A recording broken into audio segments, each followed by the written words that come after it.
Hello, welcome back. I'm Juliana and today we're going to be making pumpkin bread. So this is a really good recipe and has a lot of spices, so it's pretty good. And this is good if you have like cans of pumpkin lying around that you didn't use or in the pantry, so yeah. So our first step, as usual, when baking anything is to preheat our oven. So we're going to preheat it to 350 degrees.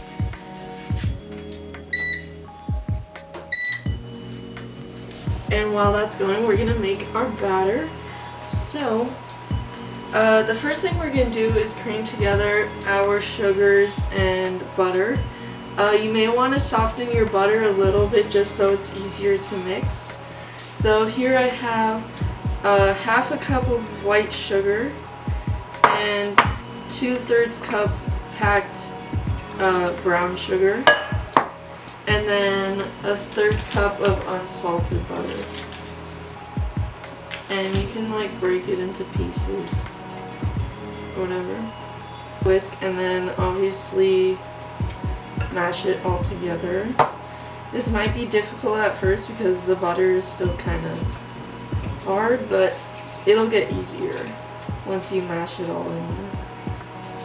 Alright, so now that all my sugar and butter is mixed together, I'm going to crack in my eggs one at a time and then mix after each one.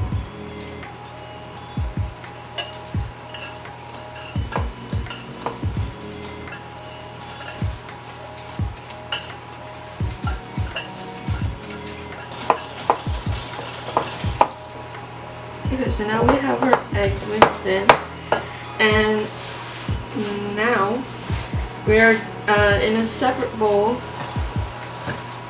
I'm just going to use one of my bowls from before.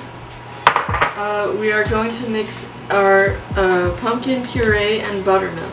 Now, I don't have buttermilk, but I do know a substitution for buttermilk that you guys can use if you don't have buttermilk. So this recipe calls for a 1/4 cup of buttermilk. So I'm going to do a little less than a quarter. And then I'm just going to do a squeeze of lemon. And that should be like the equivalent to buttermilk. You can just mix that up a little bit.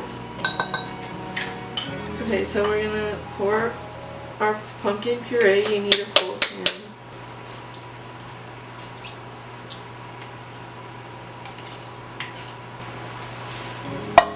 And then we're gonna add our buttermilk. We're just gonna stir that up. And do it carefully.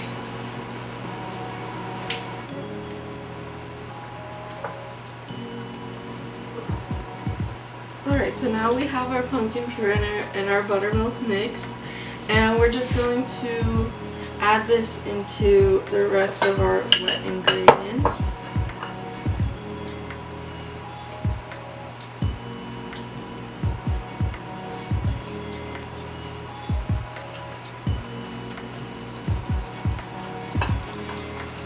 This is what our mixture looks like right now. And so now that we have our wet ingredients, we can now do our dry ingredients. Alright, so now we're going to do our dry ingredients, and there's a lot of dry ingredients to this because we have a lot of spices. So first we're going to start off with 2 cups of flour. And then we're going to measure our baking soda and baking powder. So we need a teaspoon of baking powder. And remember to use the flat edge on the can. And then we need a 1/2 teaspoon of baking soda.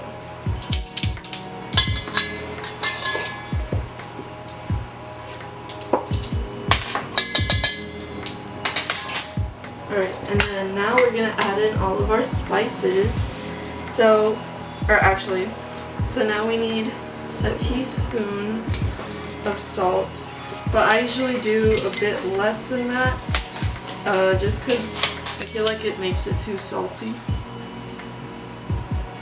So I do like 3/4 of what the actual recipe says. And then one and a half teaspoons of ground cinnamon. If you have one like this, you can, most bottles you can take off the lid. So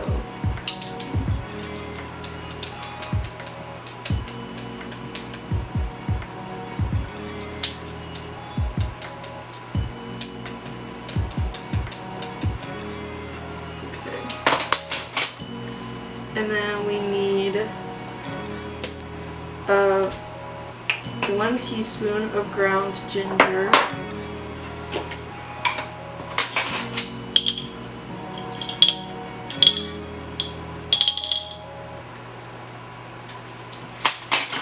and then a 1/2 teaspoon of ground nutmeg.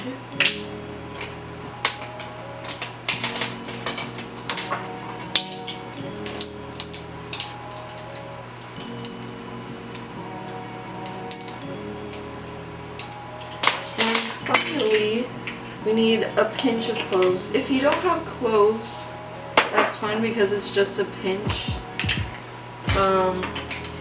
But you know, it would taste better if you did have it. Just like that.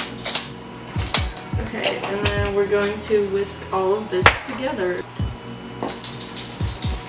I just like to shake around the bowl, because it helps the ingredients just disperse all around.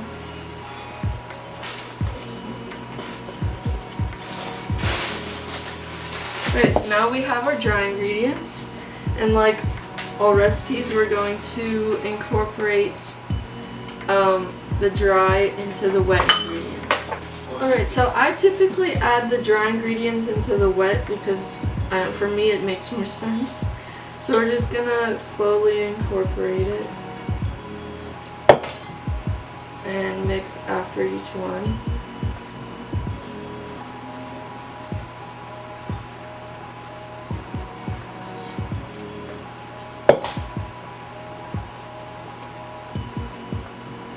So now that we've mixed it all together, our last ingredient is a teaspoon of vanilla extract, or imitation vanilla. They kind of work the same. And we're just gonna mix that. Okay, so now we're gonna put it into our pan. Ideally, you want to use a loaf pan, but you could probably use like a square pan or something like that as well. So I'm just gonna spray it with cooking spray so that way it doesn't stick. And make sure to get all the edges. And then if your batter is a bit too thick, you can just add milk to it. But it's kind of supposed to be thick, so.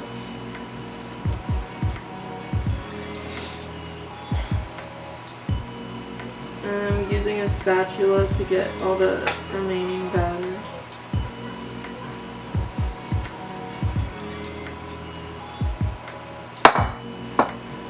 I'm just gonna spread it.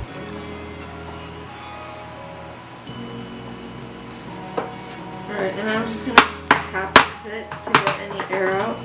So when putting this in the oven, you want to put it so it has space to grow up because it is going to inflate a lot. So I'm just going to put it in this little rack.